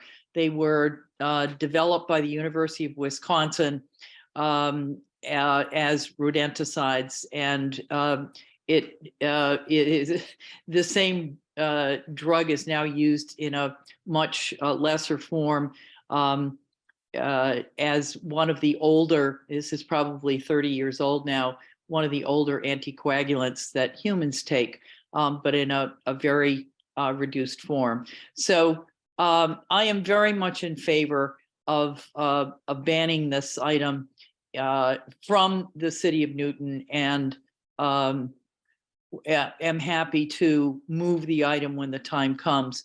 Also, in addition to reducing the food supply, the other way, as we have now learned in the past couple of years, to control rodents is by controlling their breeding. And the city of Washington, D.C. has reduced their rodent population by 95% in a couple of years of using this, and it has worked very well. So I would like to move the item when the time comes. Thank you. Thank you, Councilor Danberg. And just to be clear, this item is only banning the use of by the city. We don't have the authority at this point. At the beginning of the meeting, Councilor Norton talked about another item in programs and services that is looking at the larger issue. That's fine. Let's do what we can today. Thank you. Okay. Councilor Laredo. So thank you, Madam Chair. First, Ms. Kiesel, thank you for a very informative presentation. Appreciate it. Commissioner Morse, before we start passing city ordinances, I want to make sure that we actually have a problem that we are addressing, not the global problem that's been addressed, but the one we're addressing. So number one, you've assured us that you do not use this poison in question in connection with any public buildings. Is that right? That is correct. And actually, I misunderstood the item this evening. I had thought that I would be presenting. So I have plenty of material to discuss if the council would like to let you know what we do here in Newton. No, I think that what we do here in Newton might be the subject of a separate discussion if and when we feel we need to have it. But the second question is, do you have authority over your contractors to instruct them not to use this poison? I do. So, and have you issued those instructions, or would you? I have. So what are we debating here this evening? If the commissioner says that he's not using them and he's instructed all city contractors under his control, I'm just asking the question, what's the purpose of the item? I'm gonna go over to Councilor Norton, who wants to respond to that specifically. So that's terrific that that's our policy right now, but that a policy can change. So as Ms. Kiesel referenced, in Arlington, they chose to pass a bylaw or ordinance, whatever you have there, in order to codify it. And that's what I think would be a stronger message here. I've got no problem with that. I mean, it's fine. I personally trust our commissioner to do the right thing, and I would assume that A, he's going to be here for a long time, and B, I hope a very long time, and B, any successor in the distant future would follow it. But on the other hand, Councilor Norton, no harm by doing it, and if you feel it's better to implement it by ordinance, I'm fine with that. Thank you. I will say, Councilor, the only concern that I had about this, which I think is not an issue with the language as written, was very early on, I had heard the concept being thrown around to eliminate the use of all rodenticides. And I like the idea that we're being specific about anticoagulants. There are a few rodenticides, Terad or vitamin D3, for example, which although we don't use and never have used in Newton, it might be good to allow the flexibility for a solution like that. Specifically, if we were to experience any issues within our sewer systems, because in isolated areas like that, products like D3 may be a good option to consider. It doesn't mean that we would automatically use it, but it might be good to have that tool in our tool belt. Well, we're not taking that tool away from you, however, correct? That is correct. And I'm personally fine, Madam Chair, and Councilor Danberg has moved and I'm prepared to vote for it. Thank you. Okay, thank you. I see Councilor Crossley has her hand up. Well, thank you. I don't have too much to add. I'm glad for Commissioner Morse's clarification on, that we be specific in this case. I too just wanted to say I really appreciate this presentation. I wasn't sure why it was before us in public facilities. Now I do. But it's very interesting to hear you summarize the problems that this has caused. And I believe with all my heart that human beings in our society today introduce far too many poisons into our environment. And we are seeing the result of that over and over and over. It's way more than how we try to kill rats. People still call for killing coyotes. Well, then now we have a rabbit explosion. It's, I think we're hugely careless in the kinds of things that we put into the environment. But I'm happy to vote to move an ordinance that prohibits the city in the future from using things that our commissioner would not dream of using today. And I hope you're here for a really long time too. I'm sure you're going to outlast me. Anyhow, thanks so much.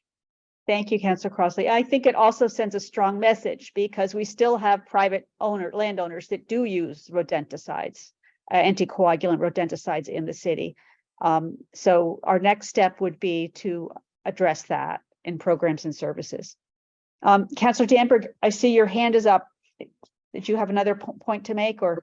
I've just taken it down. Thank you. Okay, so there's a motion to approve this item. So I've not seen any further hands up. I saw that Commissioner Morse, you had your hand up. Oh, I was just going to say real briefly that one other positive to this that I think counselors should be aware of is that, so I've interacted now with almost 1,000 residents on rat related issues, and I do more every year. And obviously we're leading with ContraPest. Having language like this is something that I'm able to share when I'm with the residents of Newton to help them shift away from anticoagulants as well. So it gives me another tool in the tool belt from a communication standpoint. So. Very good. Excellent point, Commissioner. Thank you very much. Okay, so there's a motion to approve. All those in favor, please say aye. Aye. Aye. Any abstentions? Any nays? Okay, that's 7-0. I don't think Councilor Gentile is with us anymore. So thank you very much. Appreciate the presentation. I hope everybody has a good evening. We are adjourned right just a minute before 9 o'clock.